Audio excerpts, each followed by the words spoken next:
Hey y'all, Crow here. So I've been playing Fire Emblem games for as long as I can remember, ever since the first one came out in the West, and as I've been doing my Let's Play on my channel, I realized that there are things that I think about and do that are really second nature just because I've been playing these games for so long, and I wanted to make this video just to share some of those key tips and strategies that I use that I think will help mostly a beginner level player, maybe even an intermediate level player. If you're not doing these things already, then incorporating this into your strategy and just what you think about is going to help you a lot.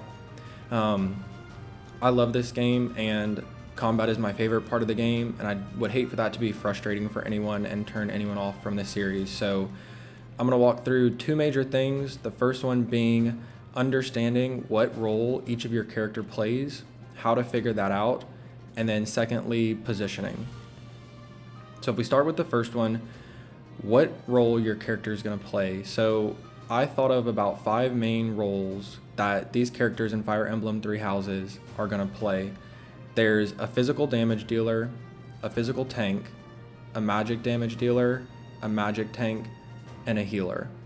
And I'm going to explain in a little bit how you determine what role your character is best suited for, but first I'll explain why knowing their roles is so important. So right now I'm in a battle, and we can see there are 3 enemies right here, right? They're the closest. They're going to be the ones that are going to advance. We're going to have to deal with them first. Because they have axes and a sword, I know they are physical damage dealers. What I want to do is I want them to attack a physical tank, okay? Because they're going to do the least amount of damage to a physical tank. Raphael here is my physical tank. He has a strong protection stat. And what protection is it reduces damage from physical attacks, okay? So these physical attackers are going to do the least amount to Raphael. If I look at Lysithea, she has a protection of 3. That's really low. What this protection stat does is if you go over here and look at the enemy, they have an attack stat. That's the power of physical or magical attacks. Because he has an iron axe, that's physical damage, it'll be a physical attack. 18 attack. If he attacks Raphael, 18 minus that 17 protection is 1 damage. Raphael's going to get hit for 1 damage. Lysithea, on the other hand, again, the enemy does 18 physical damage minus 3. She's going to get hit for 15 damage. That is hugely different, okay? 1 damage versus the 15 damage. You can also notice that Raphael has a lot more HP, 46, compared to Lysithea's HP of 30. So this might be pretty basic, but what you need to understand is that doesn't make Lysithea a bad character, okay? Early on in your playthrough, you might favor some characters because they're more physical tank heavy, because in the early game, it's mostly physical attackers on the enemy team. But this isn't true. Lysithea just has a different role. She is a magical attacker and a magical tank. So if you notice, there's a different stat here, resilience. That reduces magical damage from enemy attacks. Raphael has a 5, Lysithea has a 15. So it's almost opposite, right? Raphael is really good at tanking physical attacks, and Lysithea is really good at tanking magical attacks. If there were 3 mages here, I would not want to send Raphael up here. I would much rather send Lysithea there. Also, most characters are hybrid characters. So Raphael, though he does do physical tanking, he also does a good amount of physical attacking. So this is the attack stat. This is how much his physical attacks are going to do because he's a brawler. He uses physical weapons.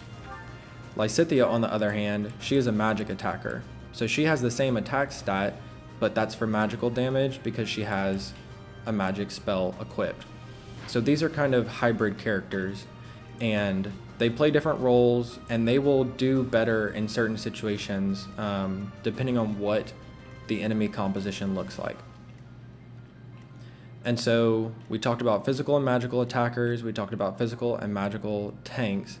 There's also a healer. So Marianne is what I would classify as a healer. She has all of these healing spells, heal and ranged healing, as well as silence. That's the primary role she's going to play. I don't typically want her attacking, and I don't typically want her tanking.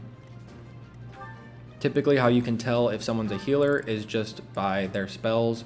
She can also do a bit of magic attack based on this attack stat, and she has some protection and some resilience, but she's more middle road. She's not the main one that I want tanking damage. She also has a bit lower HP, as you can see up there.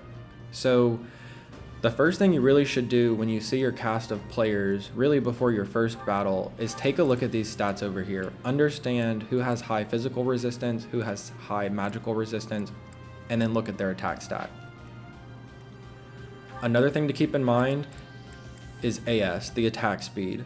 So units can double attack if their attack speed is at least 4 more than the enemies. This is also really important to know for tanking characters as well as damage dealers. Raphael has a relatively low attack speed of 7. If I come look at the enemy though, their attack speed is 8. That is not at least 4 greater than Raphael's, so they are not going to double attack him. That's really important to know for any kind of a tank, magical or physical. If the enemy can double attack you, that's going to do significantly more damage. We're going to find a character with a high attack speed. So Claude, he has a good attack speed. That's pretty high. And so while I don't want him tanking because he only has 8 protection, he is going to double hit these enemies. And so ideally what we want to do is we want to have Raphael draw in the enemies and take the damage. Then we want Claude to follow up because he's going to double attack them, and we want Lysithea to follow up because she has good magical attack, and if you see here, their magical resistance is pretty low. And so you really need to evaluate your team and understand who needs to play what role, because if you don't understand that kind of basic stats and you're putting Lysithea, for example, on the front line and she keeps dying and you maybe get frustrated, you think she's not a good character, it's really just because you're trying to have her fill a role that she's not best at. She's not going to do well in that role. So a bit more about these really, for example, the protection, resistance to physical attacks.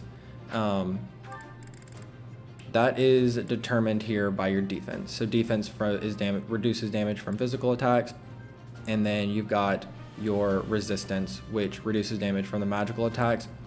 It can also be affected by abilities, and if you hover over it, it'll tell you that this one is actually the Alliance Magic Corps, which is a battalion that I have equipped on her. So other things can affect these numbers. This game actually does a really good job of just consolidating it and making it pretty simple. In previous games, you kind of had to do the math in your head on your own, but here for Three Houses, they make it pretty readily available. It also depends pretty heavily on your weapon. So the heavier the weapon is, the worse your attack speed is going to be. The lower its might, that MT number, the lower your attack is going to be. And then of course there are other things like hit chance and critical. So now we've kind of identified what role each of these characters are going to play, and we understand what kind of enemy types we're dealing with. Let's think about how we're going to position our characters to have the best chance at defeating this first wave of enemies. You can see I enabled the attack range option to see where all of the enemies can reach. So right now everyone's safe, no one's getting attacked. If Marianne was, for whatever reason, in one of these ranges, that's a red flag. She's your healer, you know she's not going to tank, you need to get her out of there. But since it's the start of a battle, no one's in the range. So what I like to do, what helps me significantly, is if you come and highlight other enemies, you'll see the dark red range appears. So this kind of purple light red is really for all the enemies, and then you can select as many additional enemies as you want, and that'll show the dark red. That shows their attack range. So why is this important? What I could do, if I didn't have any of that enabled, is I could just send Raphael kind of blindly. This game does do a good job of showing you who's going to attack him, so you'll see all those arrows. So you might have some indication that all 3 of those enemies are going to attack you. But maybe you're trying to move it around and it's kind of annoying. You feel like you're doing some guesswork trying to draw certain enemy attacks away. What you can do is if you reactivate all that, you'll see it very clearly. And what I like to do is actually isolate enemies as much as I can. So I've highlighted pretty much everyone in the vicinity except for this guy. What that tells me is that if I move someone here or here, the only person that's going to attack him is this guy. No one else can reach him, right? So if I put him here, right, there's 2 people attacking him, 3 people attacking him, 2. But if I put him there or there, it's just 1. Really, Fire Emblem is a numbers game. It's numbers, it's statistics. You want to really optimize your chance for success, which is taking the least amount of damage and getting the numbers in your favor. If I put him way out here, 3 enemies are going to get an attack on him, and that's just too much. It may not make a difference now because, like I said, they're only going to do 1 damage. So maybe that's a calculated risk that you're okay to take. In this instance, it would probably be fine. But later on, if there are tougher situations or tougher enemies, this is when you really want to optimize your strategy. So what I'm going to do, and what I would normally do in a battle, is I would put my physical tanker right there, knowing that it's going to draw an attack from him, and those 2 guys are probably just going to advance on me. What I also want to do is I want to put my magical and physical damage dealers around my tank, because he's going to come attack me, right? He's going to come either there or there. That's going to allow my range damage dealers to immediately get a hit on him. The nice thing is that he's only got 1 range, so my magic dealer and my archer can hit him and they don't have to worry about a counterattack. So we're going to see how this plays out.